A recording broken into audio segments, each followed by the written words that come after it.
জুলাই চত্বরকে কেন্দ্র করে কীভাবে বিজনেস প্রমোশন হচ্ছে তার একটা সুন্দর ডিটেলস নিয়ে আজকের ভিডিওটি। বাট তার আগে একটু আমরা পাঁচ থেকে ঘুরে আসি। যখন জুনে আমাদের কোটা আন্দোলন শুরু হয়। কোটা আন্দোলন শুরু হওয়ার পর একের পরে এক দফা আসতে থাকে, 21 দফা, 11 দফা এবং এক রাতের মধ্যে আসে এক দফা সরকার পতন। এবং সরকার পতন হওয়ার পরই আমরা জানতে পারলাম যে এটা সমন্বয়কদের কাজ ছিল, মানে সাধারণ ছাত্রের। কিন্তু কিছুদিন পর নিউজ আসলো কি না, এটা সাধারণ ছাত্রের না, এটা শিবিরদের কাজ ছিল। মানে শিবিররা এখানে পিছন থেকে যথেষ্ট সাহায্য করেছে। এবং তার কিছুদিন পর কি জানতে পারলাম যে শিবিরের প্রধান সভাপতিকে তিনি এখানে তার নাম প্রকাশ করলেন এবং তিনি সমন্বয়কদের সঙ্গে ছিলেন। এবং তার কিছুদিন পর কি জানতে পারলাম যে তারা তাদের আন্দোলনকে সামনের দিকে নিয়ে যাচ্ছে। এবং গত 2 দিন আগে আবার কি জানতে পারলাম, জানতে পারলাম মেজর ডালিম এসে সম্পূর্ণ 2 ঘন্টার একটা লাইভ শো দিচ্ছে।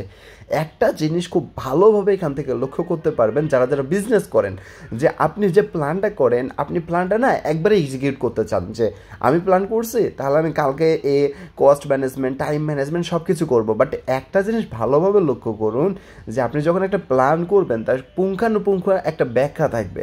দেখুন 11 দফা, 21 দফা, তারপর এক দফাতে সরকার পতন করলো এবং তারপরে বললো না যে আমরা শিবির, আমরা এইটা। মানুষের কিন্তু মাথার মধ্যে কিউরিয়াসিটি থাকে। প্রথম দিনে যদি তারা বলতো যে আমরা শিবির আন্দোলন থেকে এটা করছি বা শিবিররা মিলে এটা করছে, তাহলে মানুষ তাদেরকে বিরুদ্ধে নেগেটিভিটি আনতো বা বিএনপি অনেক ক্ষমতায় চলে আসতো। কিন্তু তারা কি করলো, তারা কিছুদিন পর জানালো, তারা প্রায় 15 দিন 20 দিন বা 1 মাস পর জানালো যে এটা শিবির আন্দোলন এখানে যুক্ত ছিল। তারপর আবার কি করলো, 15-20 দিন পর জানাই দিল যে শিবিরের সভাপতিকে। এবং তারপর এক একটা নিউজ আনতেছে তাদের পজিটিভ দিক দিয়ে।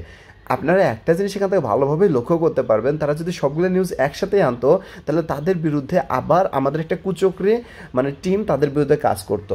বাট তারা যেভাবে মার্কেটিংটা সাজাইছে, যে এখন দেখেন যে মেজর ডালিম এসে আবার আগামী 20 দিন হাইলাইট নিউজ বা আগামী 30 দিনে হাইলাইট নিউজ থাকবে মেজর ডালিম। এবং তিনি যা বলে গেছেন এরকম, মানে মানুষের সাবকনসিয়াস মাইন্ডটাকে কীভাবে অ্যাট্রাক্ট করতেছে একটু বোঝার চেষ্টা করেন। এখন আমরা আসি আন্তর্জাতিক বাণিজ্য মেলা জুলাই চত্বর নিয়ে। দেখুন আন্তর্জাতিক বাণিজ্য মেলা পুরো বিশ্বে রিপ্রেজেন্ট করে, প্রায় 9টা দেশ অংশগ্রহণ করেছে এখানে। ইন্টারন্যাশনাল নিউজগুলো কিন্তু এখানে আসবে। তো সেখানে বীরমুগ্ধ চত্বর এবং আমাদের হচ্ছে আবু সাইদ চত্বর কিন্তু আমাদের এই জুলাই আন্দোলনটাকে পুরো বিশ্বের কাছে রিপ্রেজেন্ট করবে। তার মানে বিশ্বের সাপোর্টটাও তারা নিয়ে নিচ্ছে। মানে এক কথায় বলতে গেলে ইউনিক একটা প্ল্যান। প্রত্যেকটা বিজনেসের জন্য কিন্তু এই প্ল্যানটা যথেষ্ট। হয়তো আজকের ভিডিওটা আমার যে জন্য সেটা হচ্ছে যে এর আশেপাশে যতগুলো শোরুম আছে তারা কিন্তু ফ্রি একটা মার্কেটিং পাচ্ছে, কারণ মানুষের মস্তিষ্কটা এই জায়গায় আসলে বেশি কাজ করবে। যেমন এখানে অল টাইম, ইগলু প্লাস বাকি ব্র্যান্ডগুলো তাদের ফ্রি মার্কেটিং করতে পারতেছে শুধুমাত্র জুলাই চত্বর দিয়ে। তো বিজনেস করলে অবশ্যই প্ল্যানের সহিত করবেন এবং বিজনেসের সব আইডিয়া পাওয়ার জন্য অবশ্যই আমার সাথে থাকবেন। বিজনেস অ্যানালাইসিস করাই আমার কাজ। আসসালামু আলাইকুম।